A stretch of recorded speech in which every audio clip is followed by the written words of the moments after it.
महाराष्ट्र की राजनीति में हमेशा ही उथल-पुथल देखने को मिलती है और इसी क्रम में राज्य के मुख्यमंत्री एकनाथ शिंदे के नेतृत्व वाली शिवसेना और बीजेपी में दरार आने के भी संकेत मिलने लगे हैं। सीएम एकनाथ शिंदे के बेटे और सांसद श्रीकांत शिंदे ने अपने पद से इस्तीफा देने की पेशकश की है। वो कई मसलों को लेकर नाराज भी बताए जा रहे हैं। गुरुवार यानी 8 जून को डोंबिवली में बीजेपी पदाधिकारियों की एक बैठक हुई थी, जिसमें शिवसेना का बहिष्कार करने का भी फैसला लिया गया था, जिससे श्रीकांत शिंदे व्यथित हुए हैं। राज्य के मुख्यमंत्री एकनाथ शिंदे के नेतृत्व वाली शिवसेना और भाजपा में दरार आने के भी संकेत इसलिए मिल रहे हैं क्योंकि सीएम एकनाथ शिंदे के बेटे और सांसद श्रीकांत शिंदे ने अपने पद से इस्तीफा देने तक की बात कह डाली है। महाराष्ट्र में शिवसेना और बीजेपी के बीच सब कुछ ठीक नहीं चलने की अटकलें दिखाई पड़ रही हैं। मुख्यमंत्री एकनाथ शिंदे के सांसद बेटे श्रीकांत शिंदे ने बीजेपी नेताओं पर निशाना भी साधा है और 2 टूक कहा है कि इस्तीफा दे देंगे।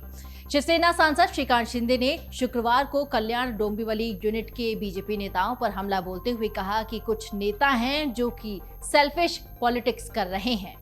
श्रीकांत शिंदे ने पत्रकारों से बातचीत करते हुए कहा है कि डोंबिवली के कुछ नेता अपनी स्वार्थ की राजनीति के लिए भाजपा शिंदे गुट गठबंधन के लिए बाधाएं पैदा करने की कोशिश कर रहे हैं। उन्होंने ये भी कहा कि मुझे किसी पद की लालसा नहीं है। भाजपा शिवसेना का वरिष्ठ नेतृत्व जो भी उम्मीदवार तय करेगा, मैं उसका समर्थन करूंगा। श्रीकांत शिंदे ने कहा कि पार्टी 2024 में प्रधानमंत्री नरेंद्र मोदी को फिर से पीएम बनाने के लिए प्रतिबद्ध है। उन्होंने कहा कि इसके लिए हम पूरी कोशिश करेंगे, लेकिन कुछ वजहों से डोंबिवली के कुछ नेताओं द्वारा सेल्फिश पॉलिटिक्स की जा रही है। शिवसेना सांसद ने ये भी कहा कि वो किसी पद की आकांक्षा नहीं रखते और ये गठबंधन के वरिष्ठ नेता हैं जो इस बात का फैसला करेंगे कि आगामी लोकसभा चुनाव में किसे नामित किया जाए। श्रीकांत शिंदे ने कहा कि भले ही मुझे नामांकित नहीं किया गया, हम सर्वसम्मति से जो भी उम्मीदवार होगा उसके लिए प्रचार करेंगे और उसे जिताएंगे। उन्होंने कहा कि हमारा लक्ष्य फिर से भाजपा शिवसेना गठबंधन बनाना है और केंद्र में भाजपा के साथ सरकार बनाना है। हम इस दिशा में जो काम कर रहे हैं। श्रीकांत ने आगे कहा कि अगर कोई उसका विरोध करता है, अगर कोई नाराज है और गठबंधन में कोई गड़बड़ी होती है तो मैं अपने पद से इस्तीफा देने के लिए तैयार हूं। दरअसल एक महिला से छेड़छाड़ के मामले में भाजपा के पदाधिकारी नंदू जोशी पर एफआईआर दर्ज की गई है। इसको लेकर नंदू जोशी और कई कार्यकर्ताओं का आरोप है कि डोंबिवली मानपाड़ा पुलिस स्टेशन में एफआईआर दर्ज करने के पीछे शिवसेना का ही हाथ है। वहीं बुधवार को डोंबिवली में राज्य के मंत्री रविंद्र चौहान के नेतृत्व में भाजपा पदाधिकारियों की बैठक भी हुई और इस दौरान शिवसेना को अलग करने का फैसला लिया गया। इसके अलावा दूसरा कारण ये भी बताया जा रहा है कि भाजपा ने गुरुवार को लोकसभा चुनाव की 48 सीटों के लिए प्रभारियों के नाम का भी ऐलान किया है।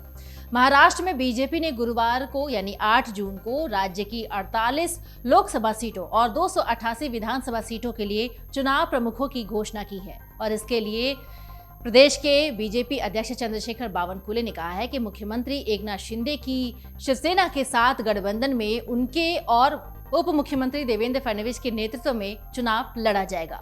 उन्होंने ये भी कहा कि जिन सीटों पर चुनाव शिवसेना लड़ेगी वहां बीजेपी चुनाव प्रमुख शिवसेना उम्मीदवार की विजय सुनिश्चित करने के लिए काम करेंगे। उन्होंने कहा कि केंद्रीय मंत्री अमित शाह 10 जून को मध्य महाराष्ट्र के नांदेड़ में एक रैली को संबोधित करेंगे और पार्टी राज्य में मोदी की रैली की भी योजना बना रही है। हालांकि श्रीकांत शिंदे ने यह भी कहा है कि दोनों पार्टियों के वरिष्ठ नेतृत्व के बीच कोई गलतफहमी नहीं है। शिवसेना का लक्ष्य केंद्र में भाजपा शिवसेना गठबंधन और गठबंधन की सरकार बनाना है। उन्होंने कहा कि अगर कोई इस दिशा में हमारे द्वारा किए जा रहे काम का विरोध करता है, अगर कोई नाराज होता है और अगर गठबंधन में कोई बाधा आती है तो मैं अपने पद से इस्तीफा देने के लिए तैयार हूं। आपको बता दें कि महाराष्ट्र में लोकसभा की 48 सीटें हैं। पिछले 2019 के लोकसभा चुनाव में बीजेपी शिवसेना गठबंधन को 45 सीटों पर जीत मिली थी। अमर उजाला अब आपके टीवी पर भी। अपने स्मार्ट टीवी पर YouTube पर सर्च करें अमर उजाला, चैनल सब्सक्राइब करें और देखें ताज़ा खबरें, वो भी HD क्वालिटी में। और हाँ, बेल आइकन दबाना ना भूलें ताकि हर खबर हो आपके घर। अमर उजाला, निष्पक्ष, निर्भीक, निरंतर।